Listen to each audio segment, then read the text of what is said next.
Good morning बच्चों। आज हम इतिहास के अंतर्गत 8th क्लास के लिए 6 चैप्टर बताएंगे जो सामाजिक अध्ययन में है। ये सामाजिक अध्ययन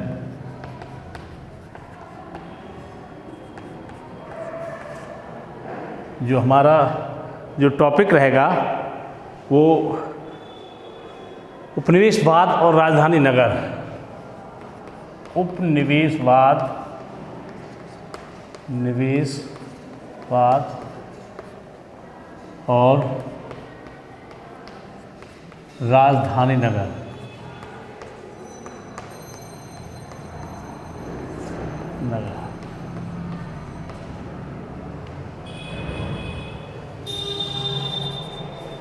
आज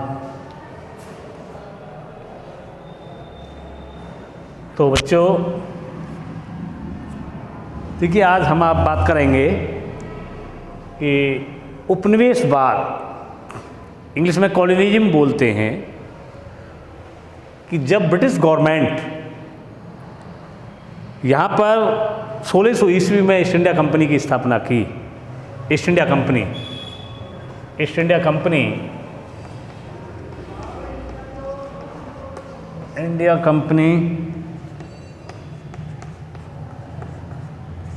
1600 ईस्वी। तो यहाँ पर जो प्रारंभिक जो उसका उद्देश्य था वो व्यापार था। जो मेन जिसके लिए वो यहाँ इंडिया में आई, और सबसे पहले जो उसका लीज था वो 15 वर्ष के लिए यहाँ पर जो है ट्रेड करने के लिए उसको अनुमति पत्र जेम्स प्रथम के द्वारा मिला था। लेकिन कंपनी धीरे धीरे वो भारत के राजनीतिक मामलों में उलझने लगी। वो अपने टारगेट से थोड़ा हटने लगी और उसका जो टारगेट था वो दूसरी तरफ आ गया। यानी भारत की जो प्रशासनिक व्यवस्थाओं में इन्वॉल्व होने लगी। औपनिवेशिकरण को बढ़ावा देने में कंपनी ने अहम भूमिका निभाई। उपनिवेशवाद का जो वास्तविक अर्थ होता है वो होता है कि एक शक्तिशाली देश कमजोर देश पर अपनी साम्राज्यवादी नीतियों को थोप देता है, यानी उसकी अर्थव्यवस्था को अपने अधीन कर लेता है। उपनिवेशवाद का अर्थ होता है कोई शक्तिशाली देश किसी दूसरे देश की अर्थव्यवस्था को अपने कंट्रोल में ले लेता है, अपने नियंत्रण में ले लेता है और उस पर अपना अधिकार बना लेता है। तो वही ब्रिटिश गवर्नमेंट की पॉलिसी थी भारत में। उसने सबसे पहले भारत के अंतर्गत उपनिवेश बनाने प्रारंभ कर दिए। छोटे छोटे उपनिवेश, छोटे छोटे राज्यों को उन्होंने अपने कंट्रोल में लेना प्रारंभ कर दिया गया था। जैसे कलकत्ता,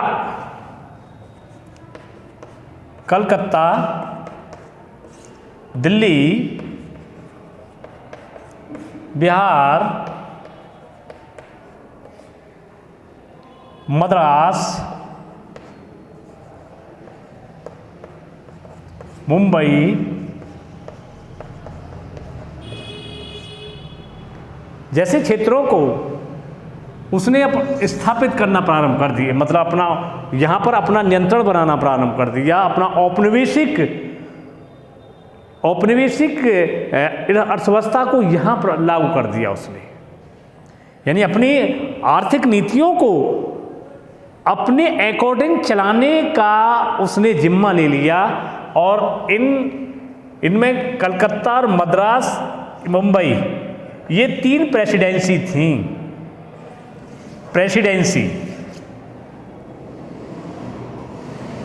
इन प्रेसिडेंसी किसे कहते हैं? कुछ क्षेत्रों को मिलाकर एक नया राज्य स्थापित कर देना और उसका शासन जो संचालित करना वो स्वयं अपने द्वारा। ब्रिटिश गवर्नमेंट ने इनका शासन गवर्नर के माध्यम से प्रारंभ कर दिया। भारत में जो गवर्नर हैं, ब्रिटिश गवर्नर वारेन हेस्टिंग्स ने कलकत्ता में उसके पीरियड के अंतर्गत एक सर्वोच्च न्यायालय को एस्टेब्लिश किया। सर्वोच्च न्यायालय जो कलकत्ता में बनाया गया था, सबसे पहले सर्वोच्च न्यायालय जो 1774 ईस्वी में बनाया गया था। तो ब्रिटिश गवर्नमेंट के लिए एक अच्छी वो थी कि भारत के अंतर्गत न्यायिक प्रणाली को भी औपनिवेशिक रूप में आगे बढ़ाना चाहिए। इसका प्रारंभिक जो स्वरूप था वो बंगाल और कलकत्ता के लोगों को न्याय देना था, लेकिन धीरे धीरे वो बढ़ा दिया गया।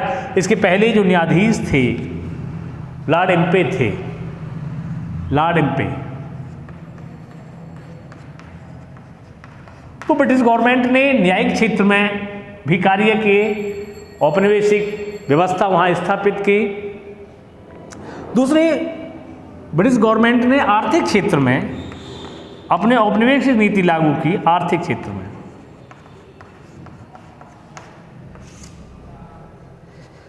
भारत के अंतर्गत रेलवे प्रणाली 1853 ईस्वी में लॉर्ड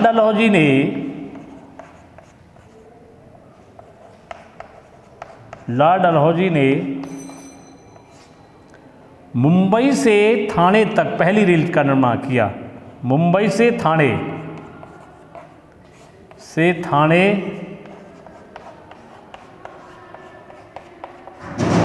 पहली रेल प्रारंभ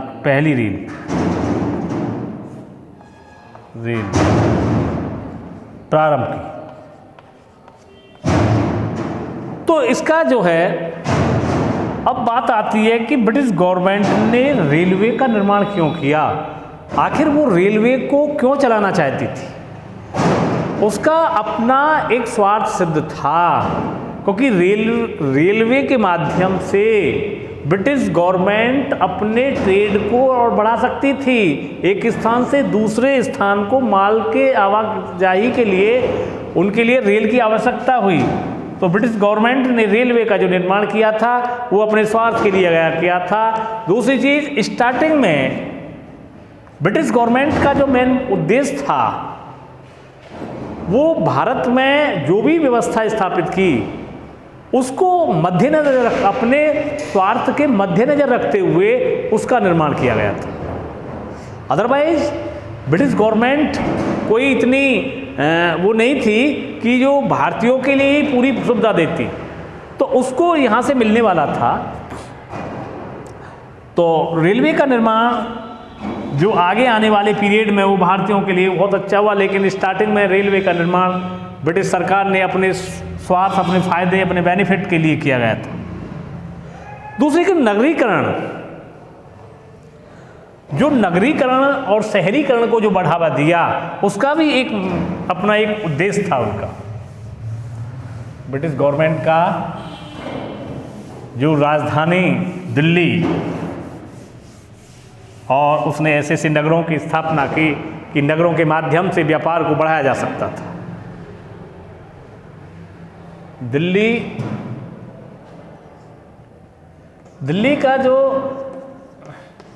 की जो स्थापना की गई थी, स्थापना अनंगपाल तोमर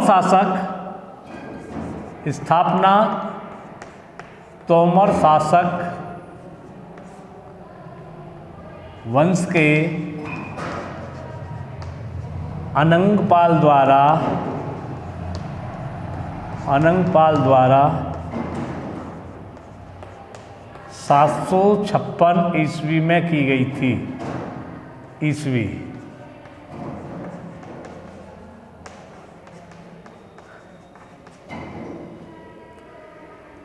अंग्रेजों ने जो नए नए नगरों का निर्माण किया वो अपने स्वार्थ सिद्ध के लिए किया गया था। जो पहाड़ी इलाके भी उन्होंने जो बनाए थे, अंग्रेजों ने पहाड़ों पर भी अपने जो बनाए थे, दिल्ली जो विकास किया था वो अपने अधीन किया था। नई दिल्ली का निर्माण भी किया गया, नई राजधानी का निर्माण किया गया था। तो जितने भी नई दिल्ली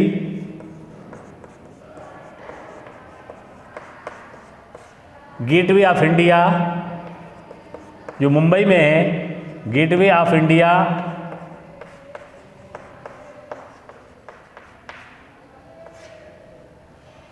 और इंडिया गेट,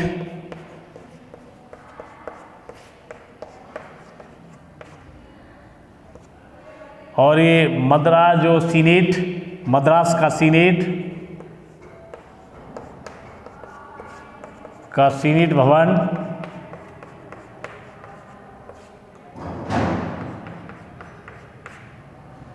ये ब्रिटिश सरकार ने अपने स्वार्थ के लिए ये की गई थी।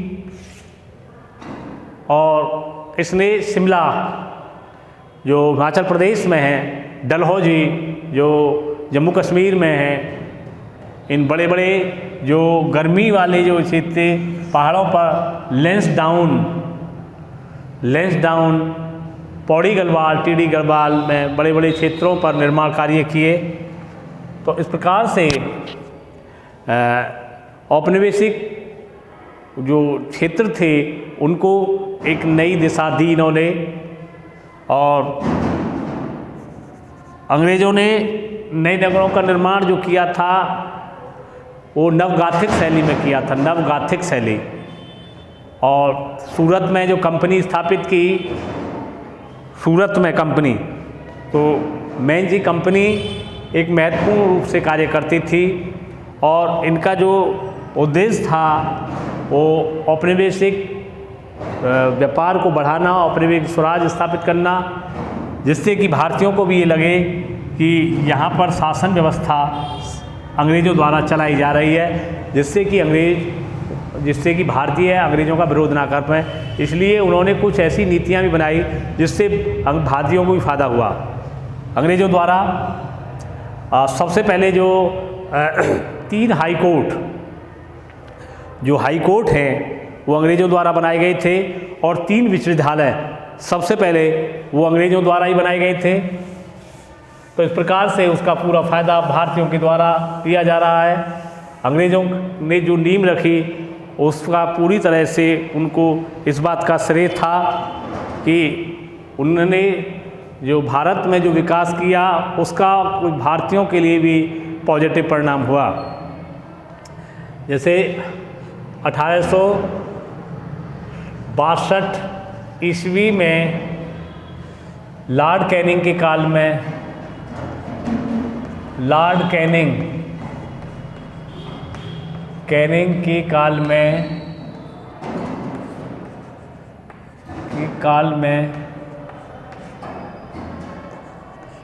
3 विश्वविद्यालयों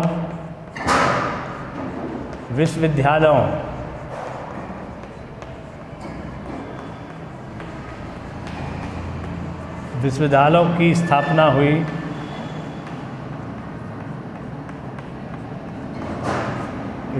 हुई।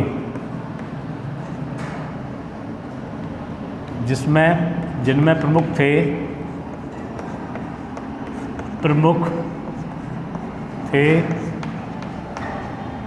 नंबर 1 मद्रास विश्वविद्यालय,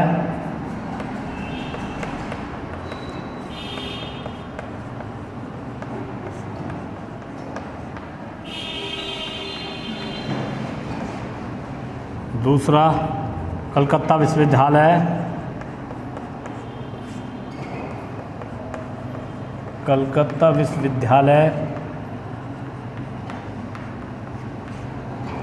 तीसरा मुंबई विश्वविद्यालय, मुंबई।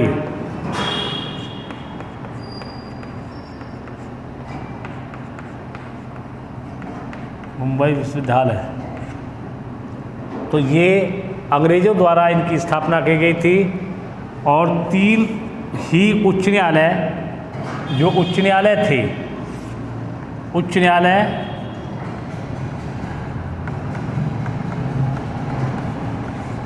1862 ईस्वी में 62 ईस्वी में ये 3 बनाए गए थे। नंबर 1 कलकत्ता उच्च न्यायालय, कलकत्ता उच्च न्यायालय,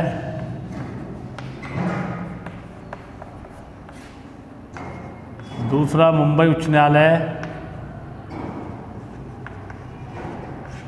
उच्च न्यायालय,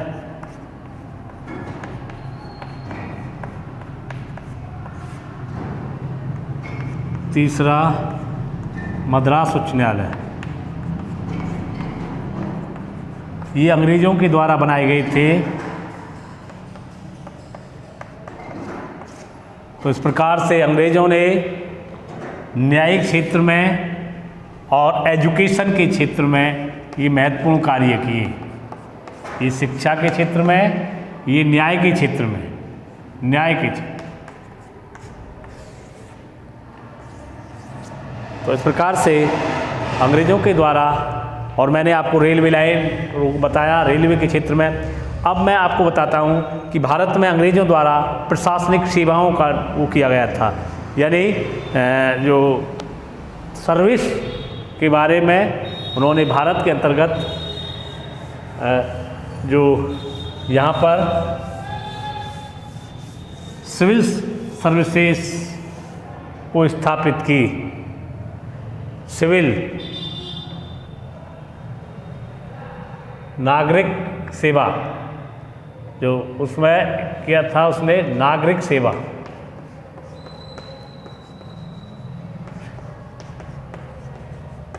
इसके अंतर्गत सबसे पहले जो आईएएस परीक्षाओं का जो प्रारंभ किया वो लॉर्ड कॉर्नवालिस द्वारा, लॉर्ड कॉर्नवालिस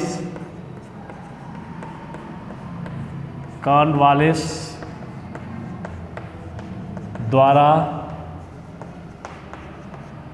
प्रशासनिक सेवाओं का प्रारंभ, प्रशासनिक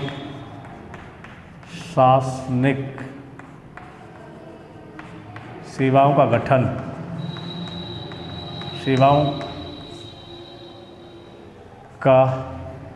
सेवाओं को प्रारंभ,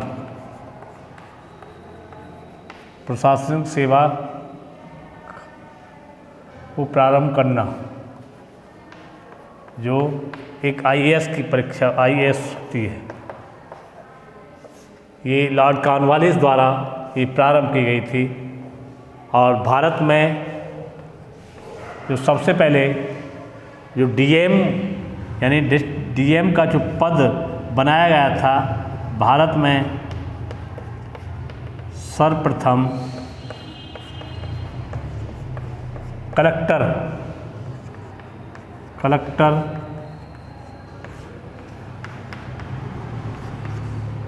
का पद वारेन हेस्टिंग्स द्वारा दिया गया था।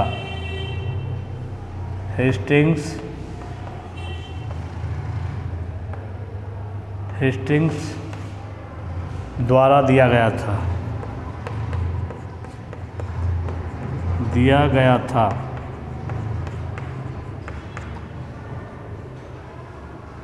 तो ब्रिटिश गवर्नमेंट द्वारा जो है ये भारत में ये ऐसे कार्य किए गए जिनका महत्वपूर्ण योगदान था।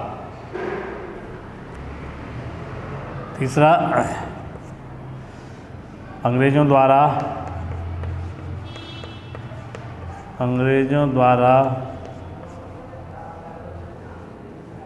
सूरत,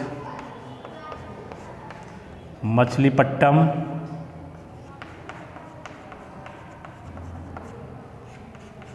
हुगली,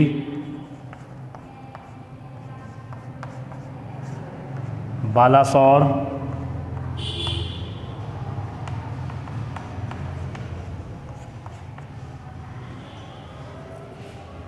कैम्बे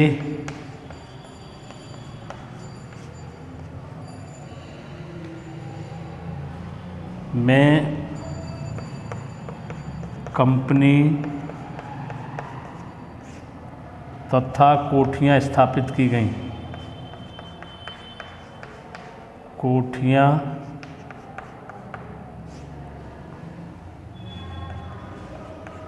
स्थापित की गई।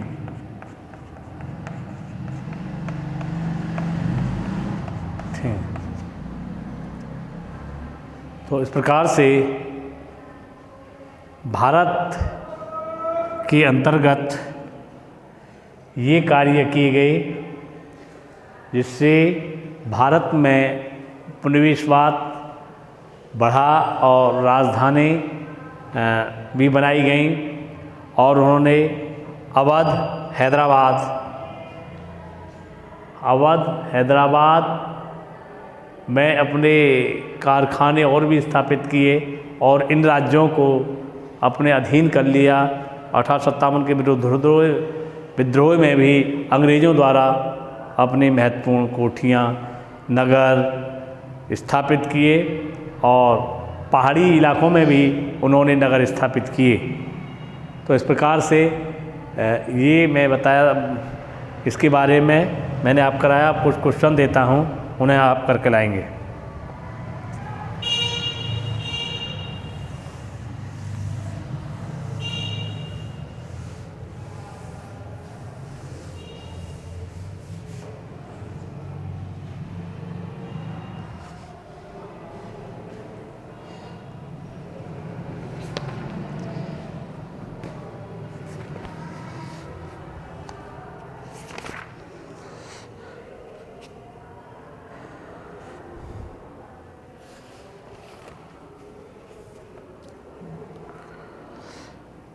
दूसरा, इसके अंतर्गत अंग्रेज़ों द्वारा और भी कार्य किए गए जिसमें उन्होंने ब्रिटिश गवर्नमेंट के अधीन ये राजधानी का निर्माण, राजधानी पहले कलकत्ता थी, वो बाद में फिर इसे दिल्ली ले आए और इसको जो है राजधानी को महत्वपूर्ण तरीके से सजाया। भारत की राजधानी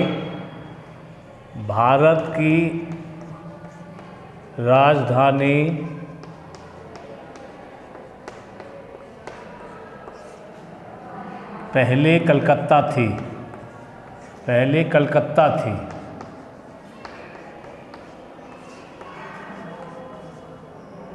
1911 ईस्वी में जॉर्ज पंचम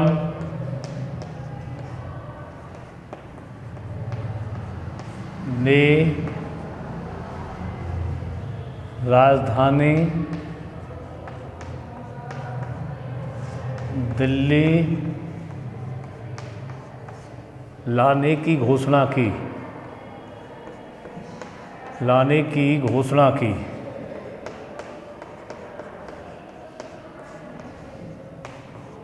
1912 में भारत की राजधानी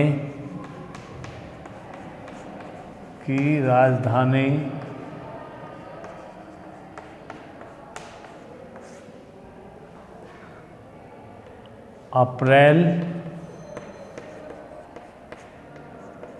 1912 में नई दिल्ली बनी। लेकिन भारत विभाजन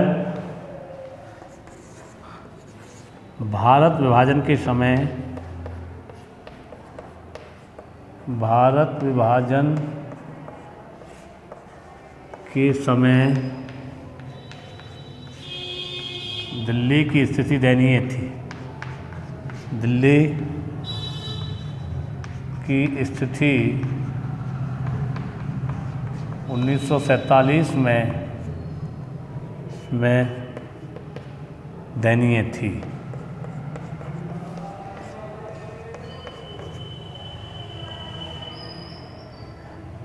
बहुत झगड़े, यानी काफ़ी यहाँ पर लोगों को परेशानी हुई और इस प्रकार से नगर भी तहस नहस हुए और स्थिति बहुत ख़राब थी।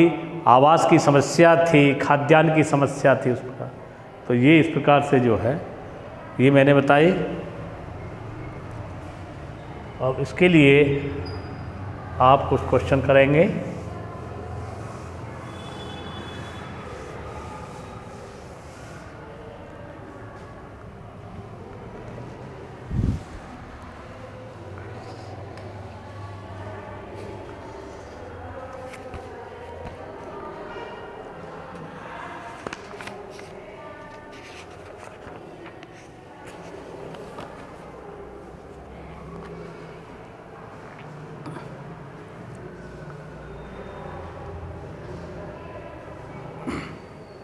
इसमें आप करेंगे प्रश्न 1,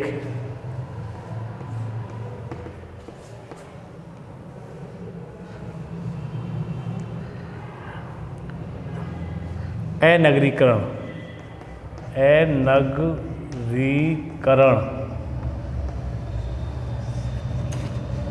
से क्या आशय है?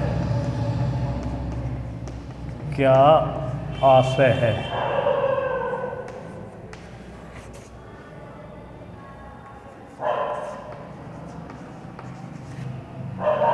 प्रश्न 2,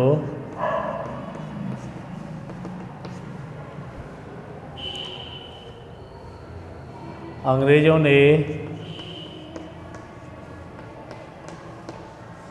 दिल्ली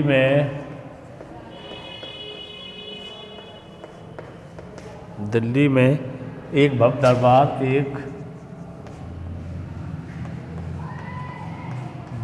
दरबार लगाया।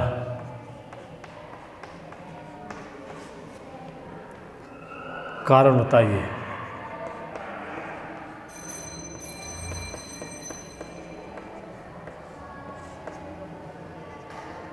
प्रश्न 3,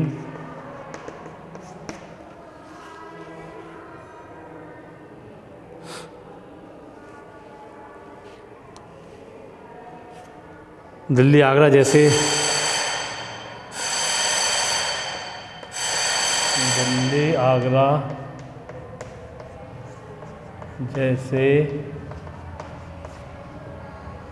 प्राचीन शहरों का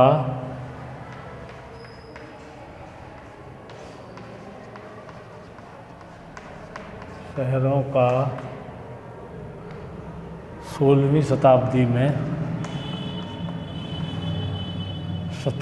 में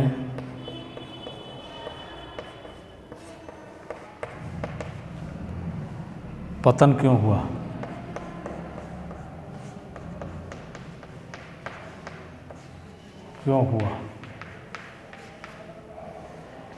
प्रश्न 4,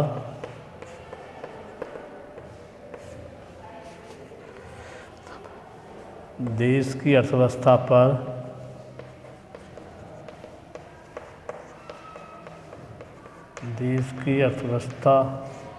पर रेलवे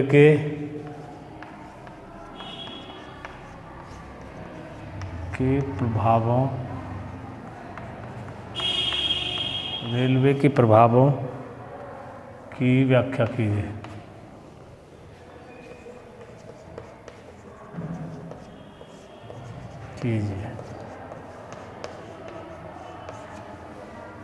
बच्चों, ये मैंने क्वेश्चन कहा है, अनगरीकरण से तात्पर्य है कि नगरीकरण ना होना, यानी नगरीकरण जो है जो उसका विकास नहीं होना। अनगरीकरण लग गया ना तो नगरों का विकास नहीं होना। अगर दिल्ली में एक भव्य दरबार लगाया, जब जॉर्ज पंचम 1911 में दिल्ली में आया था तो उसने दिल्ली में एक भव्य दरबार लगाया था, तो उसमें इसने दिल्ली को भारत की राजधानी घोषित किया, कलकत्ता, और इसी के सम्मान में रविन्द्रनाथ टैगोर ने लिखा हुआ जो लिखा गया था वो राष्ट्रगीत ने वो जनगण मन वो गाया गया था।